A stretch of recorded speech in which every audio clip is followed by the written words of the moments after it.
because it's the silly, stupid, fascinating, weird, wonderful.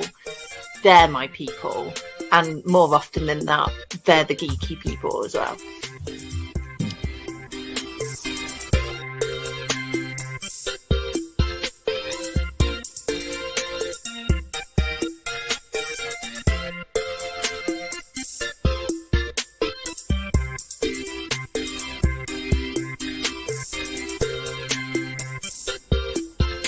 I mentioned Betamax. For anybody older, that's the old version of a video cassette.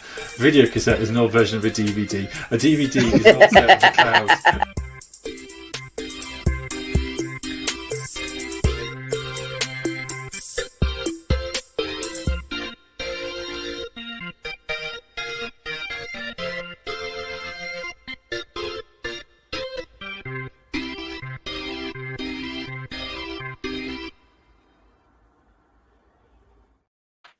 Hello and welcome to Faith and Geekery this week. I am Becca Bias, one of your hosts, and this is Mark. Hello. That was nice.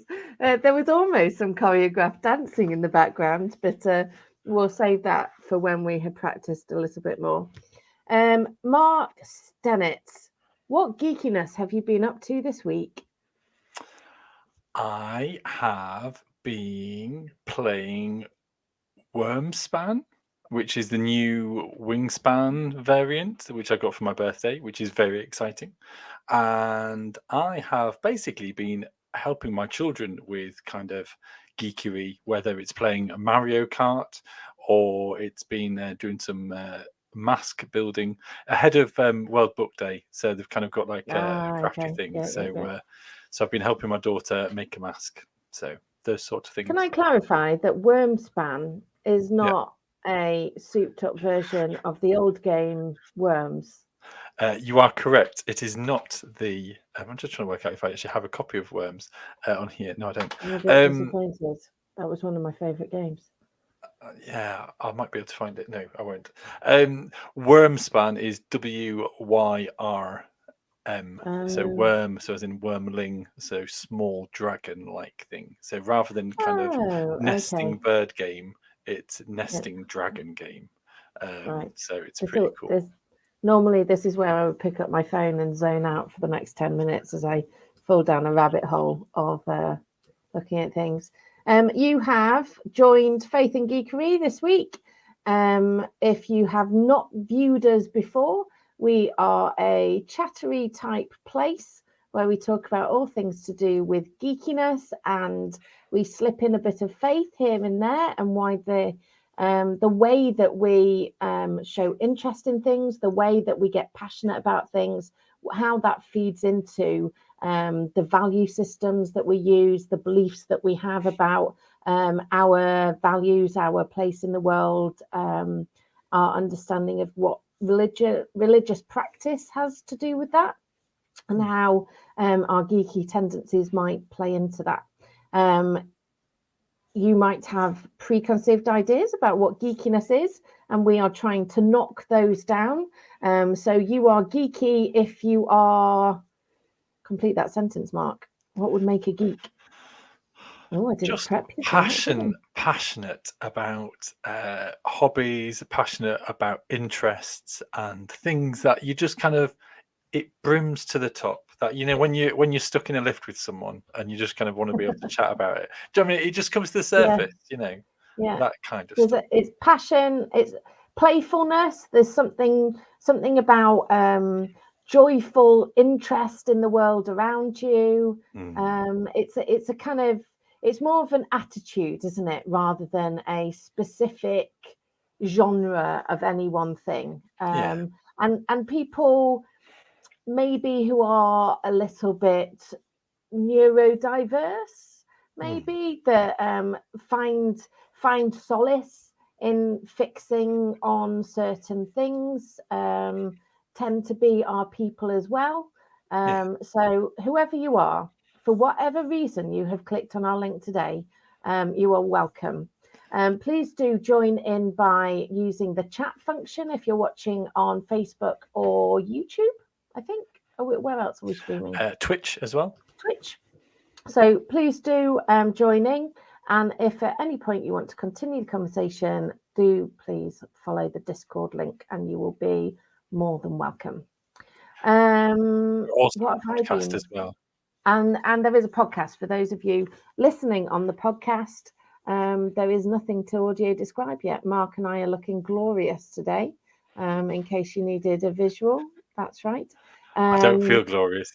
You don't feel glorious. To be honest, I am struggling with very post-travel hangover and a persistent cold that I have been journeying with throughout Uganda. But that does tie into a little bit of our theme today. It is geekery on the go. I will give you an update of my travels. And some of what I've got up to has been geeky in terms of just keeping ourselves entertained. So yes, that is our theme for today. Geekery on the go. How does your geeky tendencies keep you occupied or help you have a sense of home while you are not at home? So have a think. You can mull over those. But up next, I believe we have. Oh, hello, Lydia. Thank you. It is, yes. Well, I am 3 hours ahead. So if I suddenly just nod off mid sentence, it's because I'm still on Ugandan time. But thank you for the welcome home.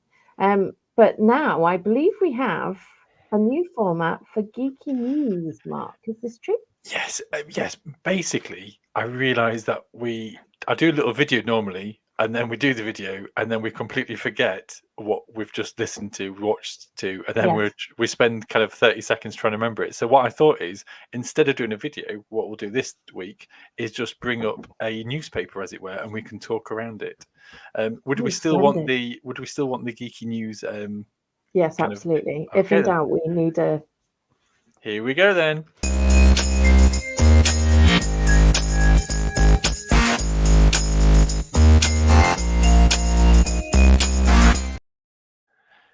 Here we go.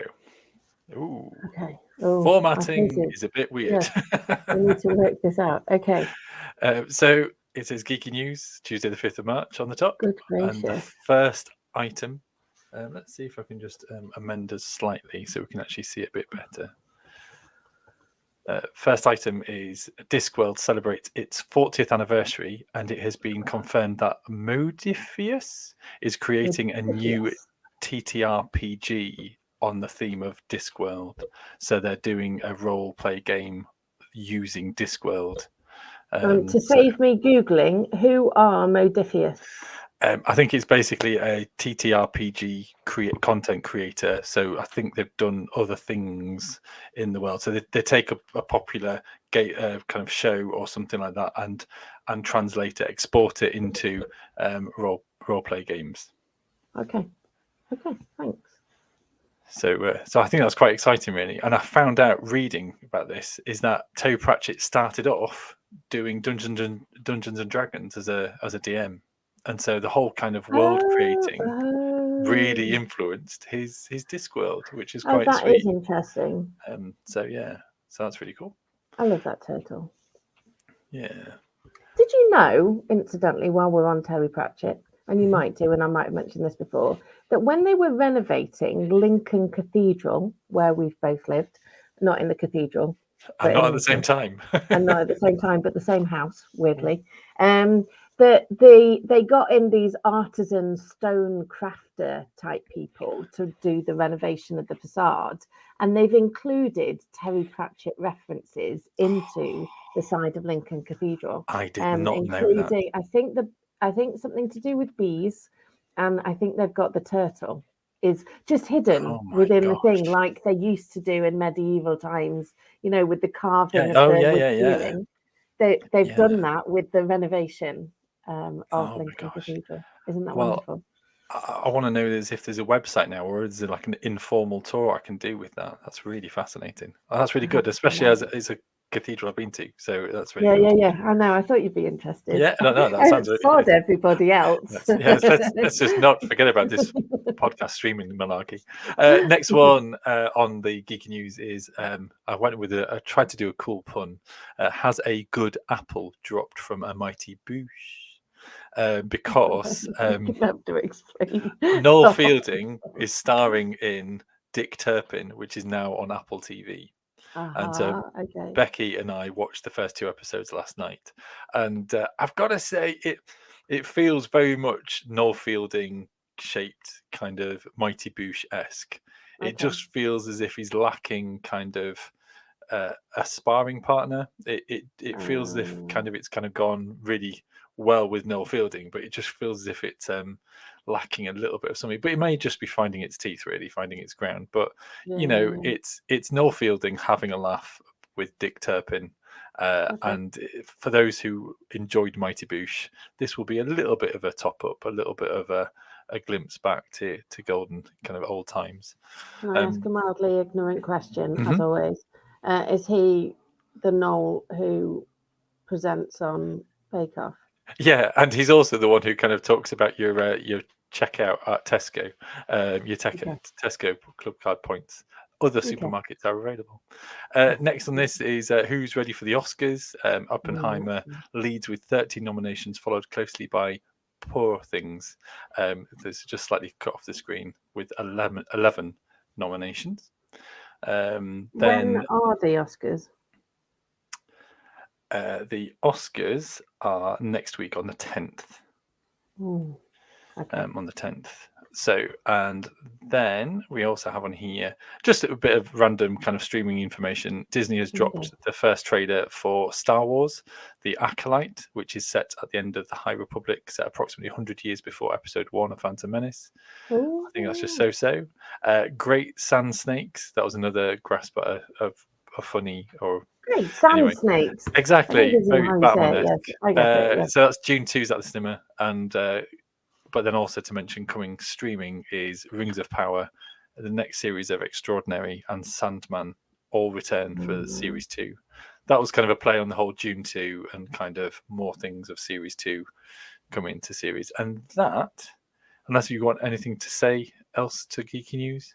No, I've asked my ignorant questions. That's fine. That should be a sticker. It's the end of Geeky News.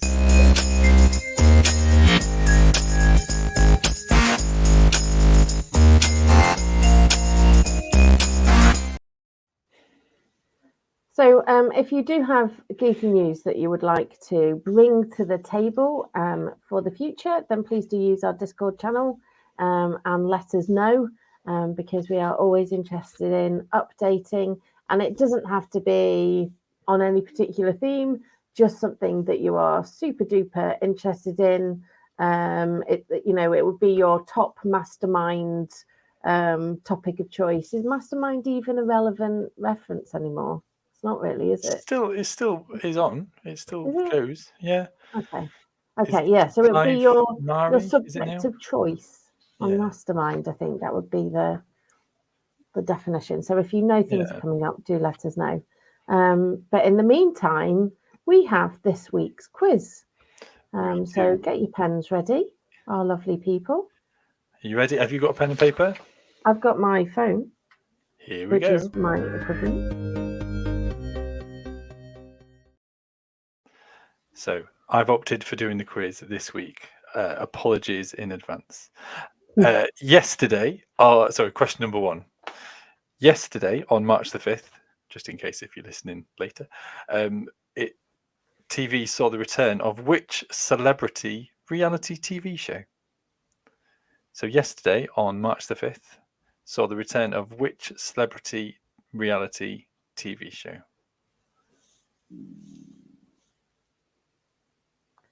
I don't know.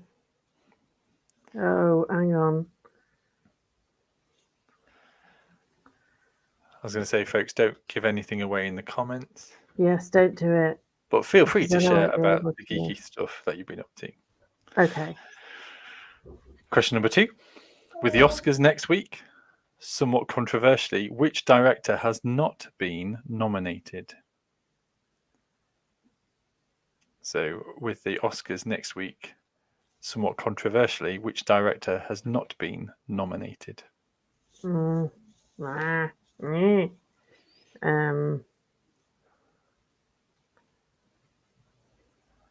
I think those are all of the kind of more contemporary questions for now. Okay. Shall we Good. move on? Yes. Number 3, quite simply, what is a contronym? What is a contronym? In what area of life? Put it into context. Put it in a sentence, Mark. I'm going to say one word, and it's words. Mm. Mm. So, what is a contronym?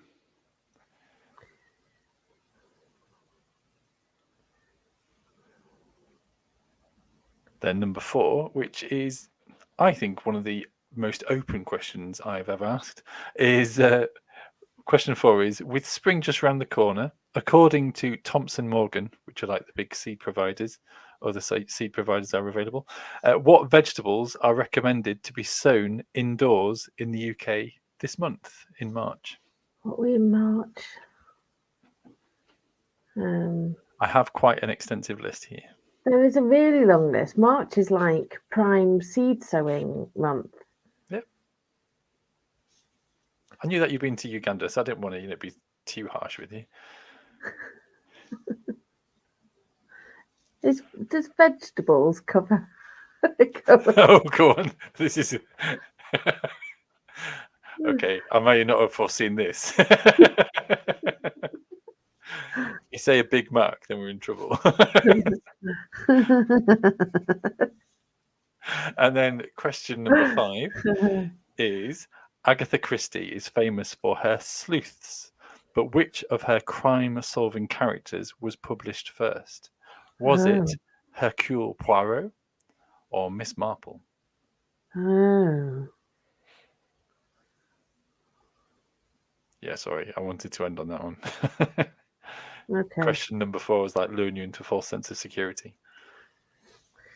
Well, it's a 50-50 chance, isn't it? And that's what I thought as well. So, folks, I hope that wasn't too difficult, too horrible. I've got to say, actually, sometimes I struggle for questions and answers and otherwise. And, feel free to message me. If you've got some potential questions to ask, then I'm always happy to be on the hunt for good questions. Shall we go through some of the answers? Yes. I assume you're not Googling there, Becca. No, I'm not. I was finishing writing my sentence. Cool. Okay. Questione number 1A is on yesterday, which saw the return of which celebrity reality TV show? Is it Strictly Ballroom? No. Celebrity Big Brother.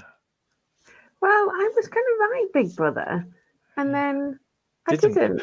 Yeah. I thought it was such an old program; it can't possibly still. Yeah, it is. Can't It's just possibly returned. still. How old is Big Brother now? Oh, it's very old. It's like 20 years. Yeah, it is. I mean, it didn't What I start found quite funny, in 1984, but it kind of feels like it. Yeah, whilst the vehicle of Celebrity Big Brother is old and still growing, what I find funny is that I don't actually recognise half the people on it, and I think it goes to show a bit about my age. And Yes, it's celebrity, isn't it? Yeah, exactly. You're now a celebrity for being on thingy shows. As in, people are getting famous for going on them, and then it's like, well, that's not celebrity. No. Okay. Question number 2 is, which director has not been nominated, somewhat controversially, for the Oscars next week? No idea. It is Greta Gerwig for Barbie. My first one is the Barbie one. That was but I didn't know her name. You get half a point for that. I'm being generous. Oh, look at that. What's a contronym? I've got down words that contradict each other or are opposite to each other? Yes, that is exactly it. It's a word with two opposite meanings. So an example is dust, because to dust you can remove particles, but you can also dust and layer particles. Does that make sense? Oh, Or another one oh, is interesting. fast, to Yes. move quickly, but fast is when something is stuck fast. Oh, And so hold fast. yeah. Oh, So there you that's go. a whole You've learnt point. something. Yeah, I've brilliant. learned something, but also it almost says what it is on the tin, Yes. like a synonym, words that are similar to and a contra. Yeah, okay. Question number 4. Spring just around the corner, according to Vegetables, Thompson. Mark. Yes, vegetables. Vegetables. Is that it? All vegetables. A lot of a significant range of vegetables Can you could be name one? planted indoors. Corn. No. Oh, bums. Really? As in what kind of corn? Just try As to. in corn. As in corn. As in the crop. Corn. As in like wheat and barley. Corn, like sweet corn. Oh, right, okay, sweet corn. Yeah, sweet corn is different from, I would say, corn now. Really? I would say that, yeah. Because it depends on what Maize. it's. Yeah. Oh, interesting. They're not the same thing.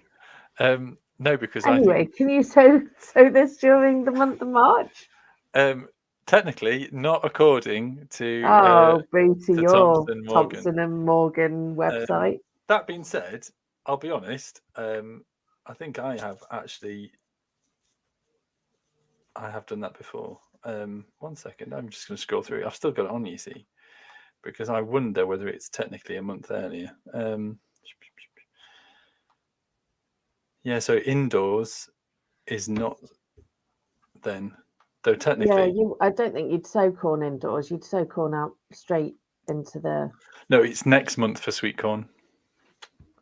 Though technically, in the Stennett household, we have done it in February. March. Oh yeah, March. What month are we in? Question number 6. What month is it? Yes, so I tempted to give you that one anyway. Number 5, Agatha Christie is famous for her sleuths, but which of her crime-solving characters was published first? Was it Hercule Poirot or Miss Marple? I'm going for Miss Marple. Am I wrong? Miss Marple is 1927. Hercule Poirot is 1920. Just 1920, I'm afraid. Oh, it is boo. Hercule So Poirot. close. Well, I didn't do too horribly. I didn't score 0 that time. That's good. So that's good. Folks, please let us know what you scored. That'd be really cool to know. Good. Always interesting to know who has scored less than me. So shall we move on to our theme for today? I think we should. Steve scored. Hang on, let me post it up. Are you ready? Stephen Jones scored 2. Okay, thank you for making me feel better about myself, Stephen. I feel good now. Anybody else? Okay, so one of the reasons we've got Geekery on the go is because I have just come back, and the screen doesn't show the suntan, but I have just come back from 2 weeks in Uganda. So I have spent an awfully long amount of time on planes. I think it was initially. Oh, thanks, Stephen. Oh, sorry, Brandon, for your failure. Sorry, Brandon scored 0, and Stephen tries to make me feel better about myself. They're the kind of people I need in my life. So I think the flight to Qatar from London Heathrow was about 6 hours. The flight from Qatar to Entebbe in Uganda was another 5 hours. So we kind of flew down that way and then down that way. We kind of did a zigzag. So, and then you've got all your layover times where you're sitting around doing nothing. We were very fortunate to have an amazing team of people that were just the four of us that just really enjoyed each other's company. So the question to kind of be mulling over is, what do you do in those moments when you are away from home?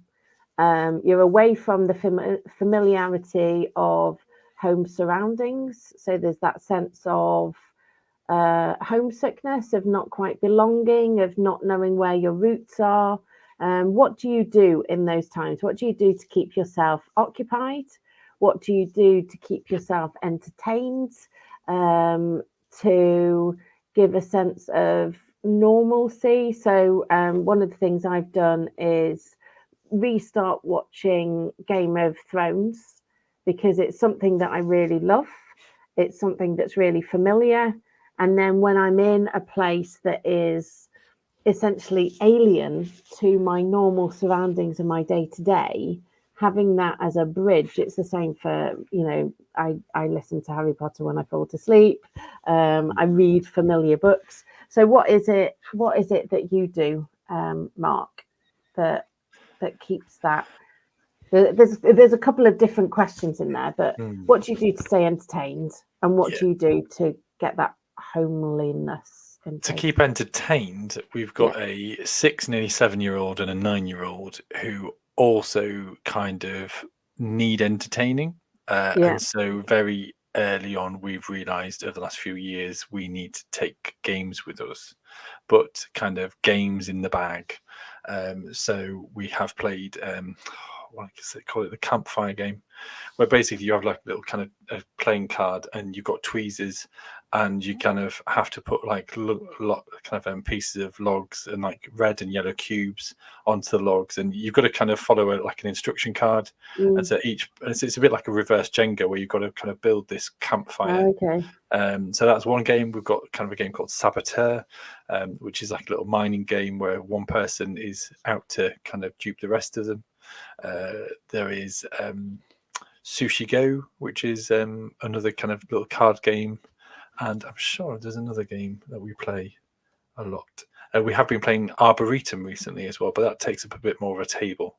So that there's those sort of, do you know what I mean, the ones that you can just put, I mean, I still walk around with my satchel sort of thing. I just kind of throw something in my satchel to go. So that is, but our kids are really up for games like that.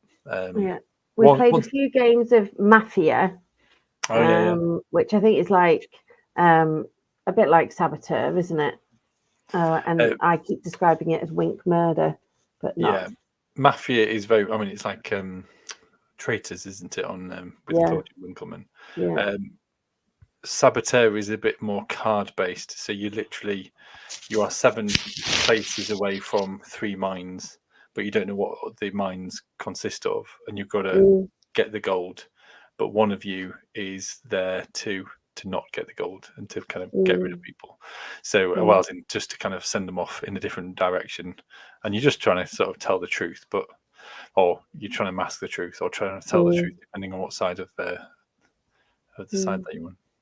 So the great thing about playing Mafia in a different cultural context was we ended up adding a whole new genre, which was bribery, which was introduced by our Ugandan driver when he tried to bribe me to not kill him, or to not vote for him as the murderer. I can't remember, but it was just, there was this beautiful moment of, I see your game, I'm going to add to it, and it just elevated it to a whole new level. So adding bribery into Mafia has made it even better.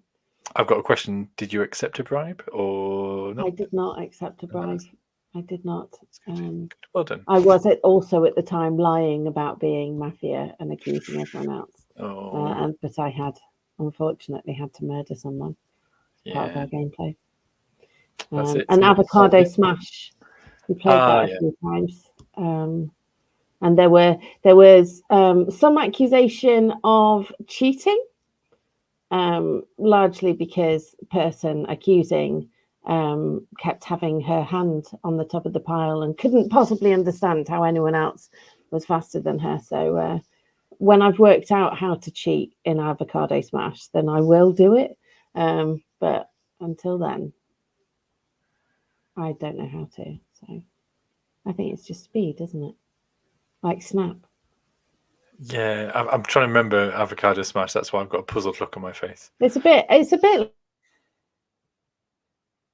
like Snap. It's you match either color or number. You go and if you and a bit like Uno a little bit. Okay. But the goal is to get rid of all of your cards.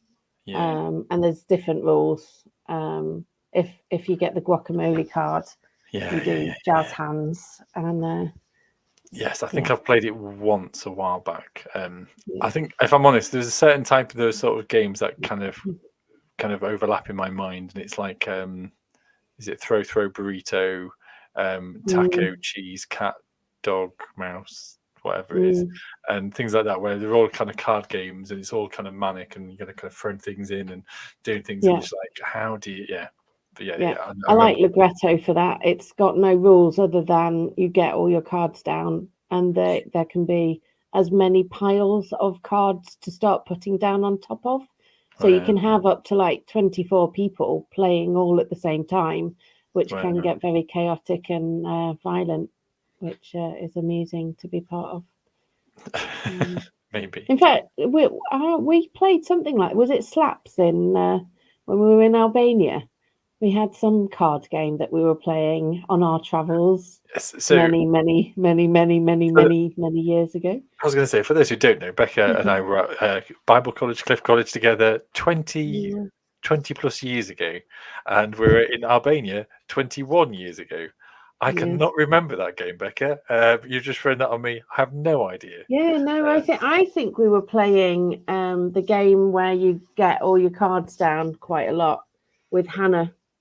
And it got quite competitive, but it was another one of those times of when you don't have your normal TV to watch, when you've not travelled with all of your crafts or your hobbies or your things, what is it that you do to kind of fill those gaps and fill those the blanks? Okay. I think I also. Oh, go on. No, carry on. I was just going to say, I think I also just scribble. I think I kind of do cartoons and things because I can usually get a piece of paper. I can usually kind of get a pencil or a pen, so I can just kind of start putting stuff down. That's my I tend to find the person I can intensely talk to, and then other people will nap or do their own thing, and I will jabber away with the person that can tolerate my level of need to jabber away and process with. Okay, are you ready for the next question? Yeah. So we had quite a long drive back from, I can't remember where we were, but we were kind of heading up towards the north of Uganda, and Entebbe, where we were flying from, was then in the bottom southwestish corner. My geography is starting to get a bit wobbly, and so we had some really long car journeys. Now, growing up in a car journey, we would listen to Lord of the Rings, The Hobbit, Round the Horn, that really old radio show, or The Goon Show. Oh wow!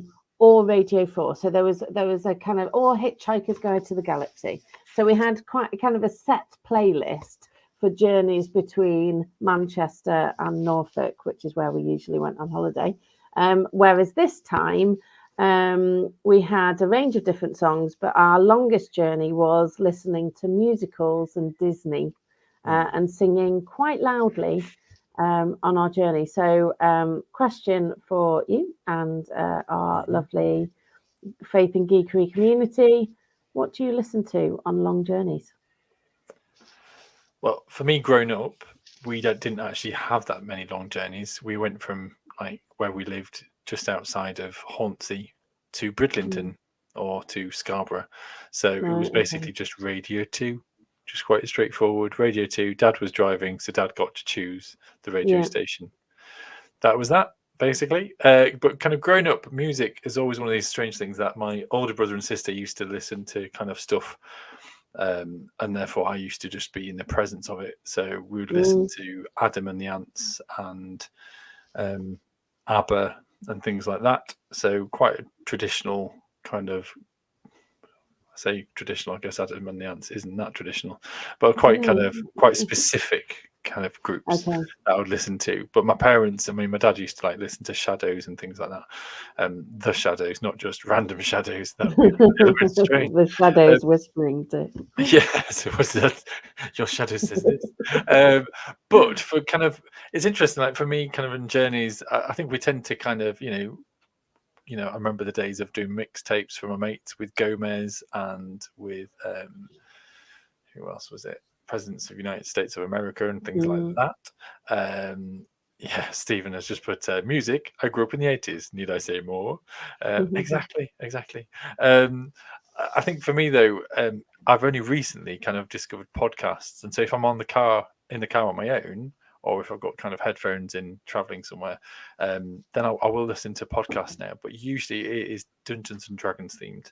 I don't really kind of vary, and it's like campaigns. So just because I'm just like a sponge listening to their ideas of what they could do and otherwise. But music wise, like so, when my family went up to Scotland over Christmas, I'd kind of. And for their Christmas presents, they got MP3 players. We had things like Wonka soundtrack. We had various. My daughter loves selected tracks from Grace Petrie because she's listened to her from Greenbelt, but we avoid the sweary ones and things like that. But my son likes. Is it something Chasing Dragons or something? Something Dragons. Somebody messaged me, I can't remember it, Imagining Dragons, something like that. I'm just going to have a look. George Ezra as well, and things like that. What is it? I'm going to just have a quick peruse. For our podcast listeners, Mark is currently gazing off with a furrowed brow. Imagine Dragons, Brandon, thank you very much. There you go. I knew it was something about imagining or something. So yes, so yeah, we listen to that kind of stuff. But I think there is something about, and I know I don't want to kind of over jump onto your next question about that familiarity of stuff, and that if you're going on a journey, sometimes I like the interest in something new, something fresh, but sometimes I'd just like to listen to stuff that I'm familiar with. And that's very similar when it comes to running as well. Actually, I like to listen to either podcast something fresh, something new, which is something pacey, or something upbeat but familiar songs, so I can kind of look forward to certain tracks that I'm going to be running to. It's really interesting. I've noticed there's different times that, so like my go-to to fall asleep is Harry Potter, because I'm invested enough in the world and the Potterverse and the characters that I'll listen, because I just love the universe. But I know what's going to happen, so it's not going to keep me awake unless it's a particular battle or something's happening. But I noticed on the plane that if I was watching something safe and comfortable, my attention drifted to how uncomfortable I was. And how all I wanted to do was lie down because it was the middle of the night, or stretch my legs because we were in economy. So I ended up watching scary movies that were just giving me the fright of needing to know what happened so that I was going to survive, and it mattered. And similarly with books on the journeys, sometimes it takes a while to get into a book that's new. Sorry, Brandon's saying he holds choir practice in the shower every morning. I think there's actually been a little bit of conversation whilst we've been talking, so I'm sorry to just interrupt.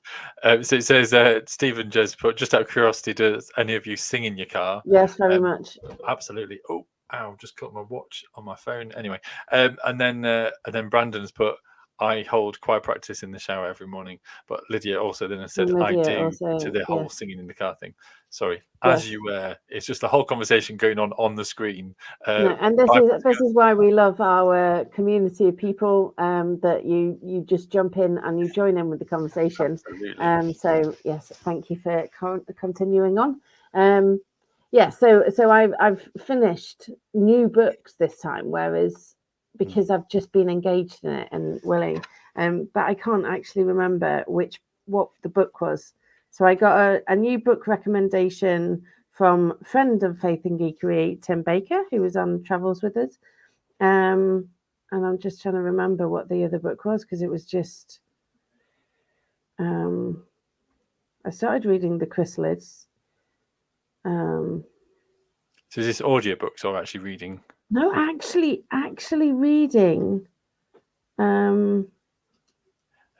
Americana. That's what I was finishing. Hang on. Sorry. Lydia says, when I had to sing dashcam to the police once, just before the incident, I was singing, and that bit went to them too. Well, lucky police. That's what we say.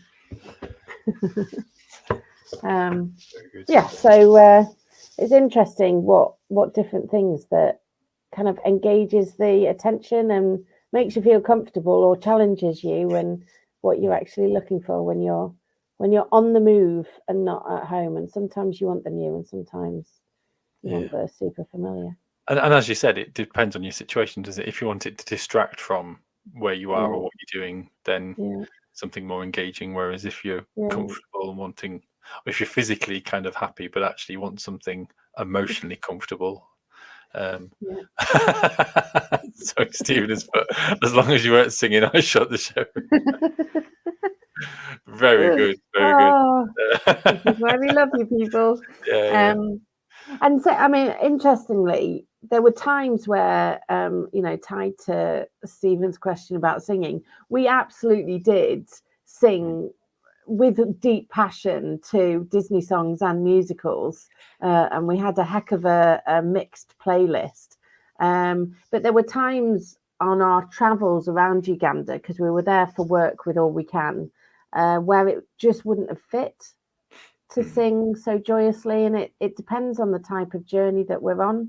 Similarly, if I'm driving to a place to talk, then I'll listen to an audiobook that I find really inspiring, to just kind of pump me up. So quite often it's a Brené Brown something, whether that's podcast or book.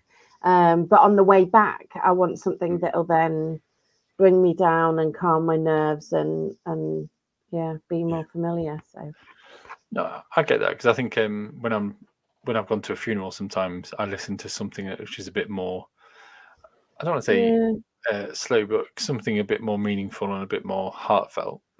A couple of go-to songs. One of my songs that I've gone to for many years is Another Turning Point, a Fork Stuck in the Road. What is it? Another turning point, a fork stuck in the road. It is American Idiot. Who are they? Green Day. That's it. And then, but then it could also be something like Abide in Me or something like that, which is completely traditional, churchy, which I'd never listen to normally. Whereas but it's just how it holds that space, isn't it? And it's such a, to travel is such a, it is by its nature transient, and it's almost like you can really shape the nature of your journeying by what you're taking with you, and what you're and also the silences, because so my memory can be really flaky. But I notice that when I'm traveling, because I've got nothing else to do, my focus is solely on what I can see out the window.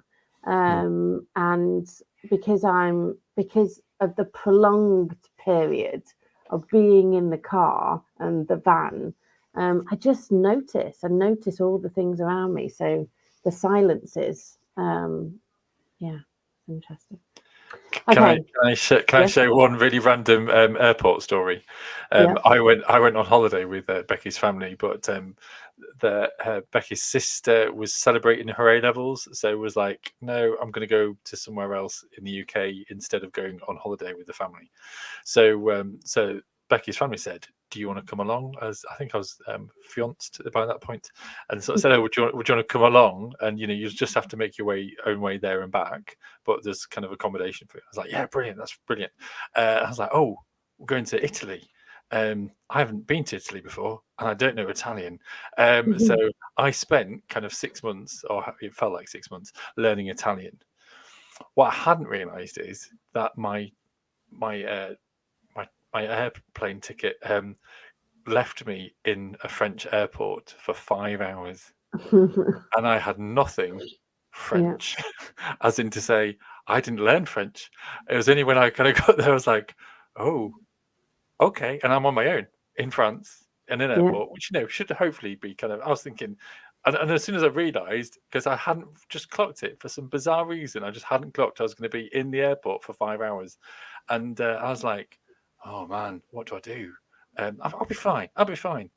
But it came to the point of where I had to board, and I was like, I don't know where this boarding thing is. I have no idea, and I don't speak French. And I feel bad now. What do I do on my own in an airport? In the end, I went to a security person, and I was just like, excusez-moi, sorry, I don't speak French. Pardonnez-moi. Yeah, well, I think I did. I mean, I remember like year 9 kind of French, so I was trying to kind of in this, and I kind of was like, excuse-moi, pardon-moi, no. The problem for me is I kind of drop. Well, no, the problem is I kind of go into like no hablo el francais, and kind of drop into Spanish, French, or everything, and then I found that I was just like, I'm sorry, I wasn't expecting to speak French. Could you tell me where gate 40 is? And the security guard, no word of a lie, just turned around and went, if you'd like to look with your beady little eyes, you would see that it is down there. I was like, merci. Merci beaucoup. And it's like, oh my gosh. But anyway, sorry. I just thought I'd share that story. That was one of the few times that I traveled on my own. I really wish I'd had like an audiobook of maybe French to, like English to French, maybe. Anyway, sorry, I've gone off on a tangent. No, it's good. I think it's just interesting. I mean, the fact that you thought to even attempt to learn enough Italian to go. I think that is geekery in practice. It's a curiosity and willingness to learn. I think the thing for me is like phrase books and kind of having those sort of phrase books for me. And even if I don't have the intellect or ability to kind of cache all that information into it, then funnel it into my head, then at least if I go with the phrase book. Yes. And to be honest, I've very rarely been on my own, kind of going abroad as well. So Becky's and there is something about a willingness, and I think that's what we found traveling around to Uganda. There was a willingness that we would try to say thank you and hi, and an acceptance that we will sound like idiots pronouncing it, and an immediate that even with our colleague who is from Congo and speaks like 4 different languages, even when she was speaking Lugandan or whatever other local dialects we were speaking, because she wasn't from there, she would be laughed at. And yet the attitude or the posture of going into that place and that environment shifted if we were willing to learn. And over that time we just changed. We all started phrasing things differently in English that was more in rhythm with the environment. And there's something about your attitude going into. We all started more, and it would just all change just a little bit. I pulled muscles in my hip from learning new dances, because we were willing to go into that place and kind of connect with people and acclimatize. So I think there is something about that inclination to learn and be curious, that it might not be a specific geeky fascination, but I think that's a byproduct of being willing to be curious and connect and find that connection with other people. Yeah. Okay, right. Last question on this topic. If you are trying to find the thing that makes you feel at home, that thing that reconnects you with the familiar, and it might not be binge watch. So the question for podcast watchers that we've got on the screen is, what would you binge watch? But what would your go-to things be that create a sense of home? So I would have loved to roll up my feather pillow and get it into my suitcase, because I can sleep pretty much anywhere as long as I've got my feather pillow. But what would you binge watch? What would you take with you? So Lydia says, I've just binge watched Grey's Anatomy for the 4th time.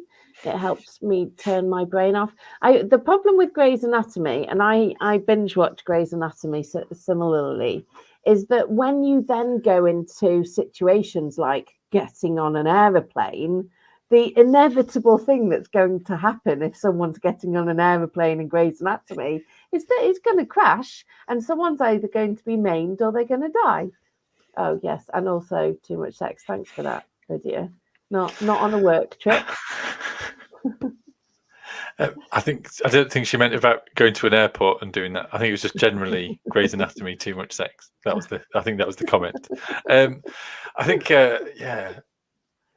what do I like to? It's strange, isn't it? Because again, it depends. So I think that when my family's away, if I'm just on my own, and like I want to feel a sense of closeness, or otherwise, then it's Doctor Who. Doctor Who's my kind of bit. If I've just sort of like my tea out for myself and there's nothing on to watch that I want to catch up on, Doctor Who will be my go-to, just to be able to kind of feel comfort and kind of familiarity. But I think for me, I'm actually somebody who was there. I would like to be. I don't tend to binge watch old stuff because I think a lot of the time I can remember it really well. And so I'm just like, why would I want to rewatch this? That being said, I think when I'm more stressed, I'm more likely to kind of lean back into stuff. But that is only kind of once in a blue moon. So just last week, I started watching Sandman again, which is the Neil Gaiman kind of series on Netflix, which I watched last a couple of years ago, and it was just like, I've not watched this for a while. I'll return back to this, but it was just kind of some familiarity, but it didn't give me anything else other than that. It was just a case of I just wanted to revisit it personally. But I just don't really binge watch or continue to binge watch stuff over and over again. Yeah, I don't think I do actually. I think I've not watched Game of Thrones again since the first time I watched it. So I binge watched it, and this is the first time returning to it. Why have you got a giggle on your face? I've never watched it. Have you not? No, it's just never bothered me really. I don't know why. Interesting. Just don't know. It's very epic movie, but in a TV series with a lot of boobs. If I'm honest, and no offense, Lydia, I feel as if it was that because I just had an opinion that there's too much sex in it. So it's just like, do I need that? I don't think I need that. I mean, there's a lot of boobs. I think there's more boobs than there is sex, but there is quite a lot of sex for Faith and Geekery chat, probably. But there's also dragons. There's more blood than there's sex. Cool. And everybody dies. That's what you need to go in with it. Where's the spoiler thing there? Yes. No, I think you need that. Everybody dies. That is the actual spoiler of Game of Thrones. Don't assume that anybody is going to survive Game of Thrones. Everybody dies. There is lots of cheating and weirdness. Yeah. Yeah. That's fair enough. So, yeah. So that's where we are. That's journeying through. And I think just the whole attitude, and we had this language of posture, the posture that you go into a new environment, the attitude that you have as you journey. I think that one of the things that helps me through that is, one, my ability to be curious and to wonder. Yeah, I do. I also binge watch The Big Bang Theory, Stephen Jones.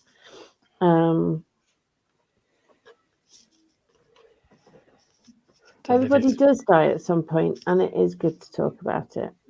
We can do how does faith and or geekery help us with our mortality at some point? That wouldn't be a bad subject, because we've talked about what we listen to on the way to a funeral. So let us know if you'd be interested to talk about death and dying as part of our faith and geekery journey. I'd be up for that conversation. I think Mark would be up for that. So yeah, we'll add it to the list, because I think that would be how does your ability to be curious, to reflect on things, to tell story as part of your geekiness, and the faith that's held within all of that, how does that help you?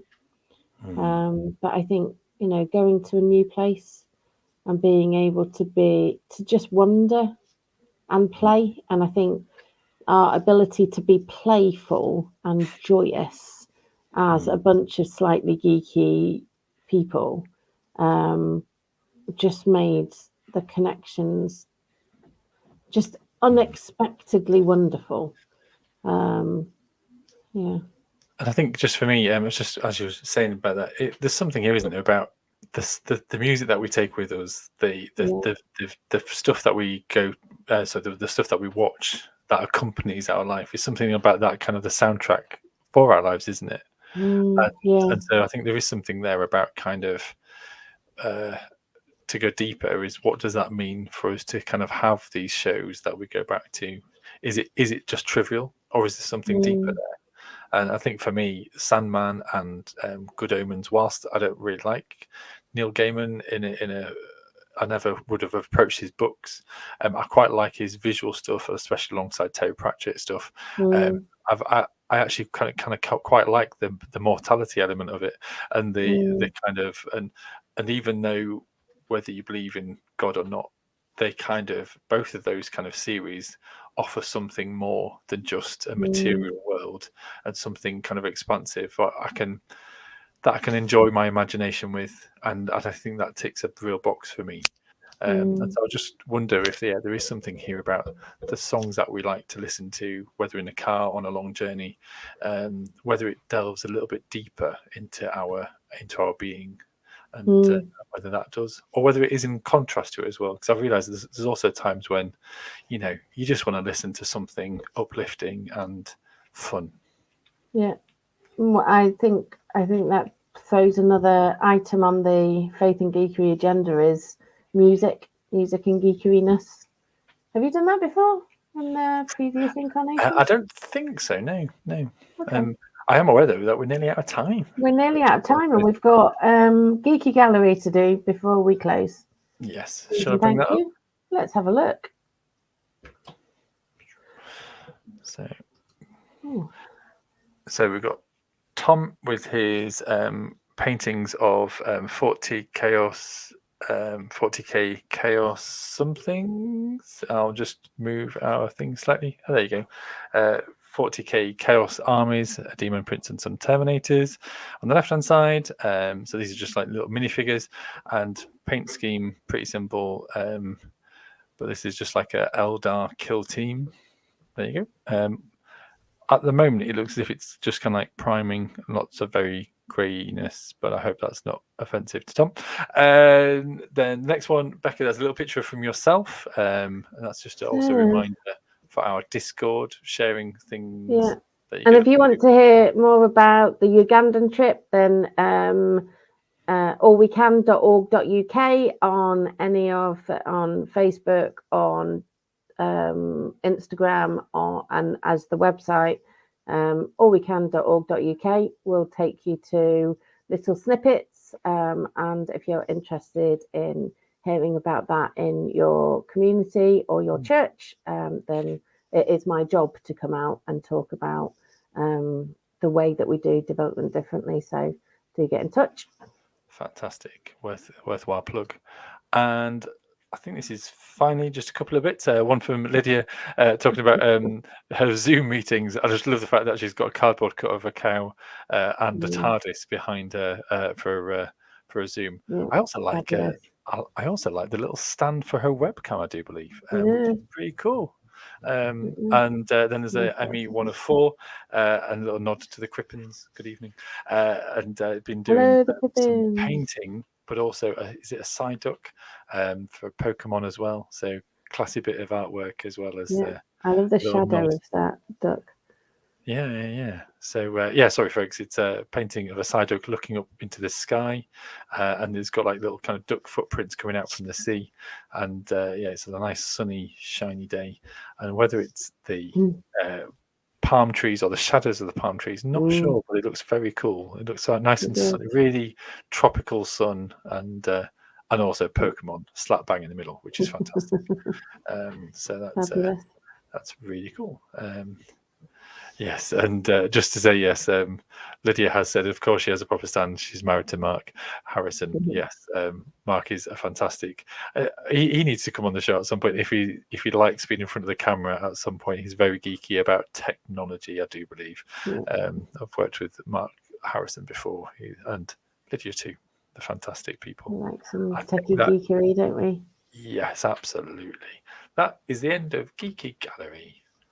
So if you would like to continue the conversation, or you have any topics that you would particularly like us to cover and engage with, then get in touch with us either on Facebook, which would be cybersten.co.uk. You can find it that way, or on Discord, and the link will be below the chat on the Facebook group. And otherwise, we will wish you the very best of loveliness. Mark's got his finger in the air. I wasn't going to say anything, but nobody has mentioned this. But a few weeks back, we did kind of Faith in Geekery, and it was absolutely fine. And I forgot to stop the stream. And so I'm not going to tell you which week it is. It's just in case if you're going to find it, you stumble across it. For those watching, I forgot to stop the stream. So the credits rolled. And I forgot to press stop, and so there's a brief moment I was just like, "Whoa!" as I dived to press the end stream. So kudos if anyone saw that, but it's only for a brief second at the end of one of these broadcasts. So find it on YouTube, Facebook, or otherwise. But anyway, sorry, Becca, over to you. No, Mark, any deep, loving blessings to give to people? No, I think just as we journey, whatever music or whatever things that we watch, may you find greater depth and understanding and rhythms and patterns in the universe that surrounds you. And belonging. And if you don't belong anywhere else, know that you belong with us.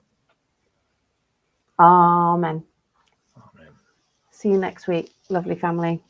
Bye-bye. Bye-bye.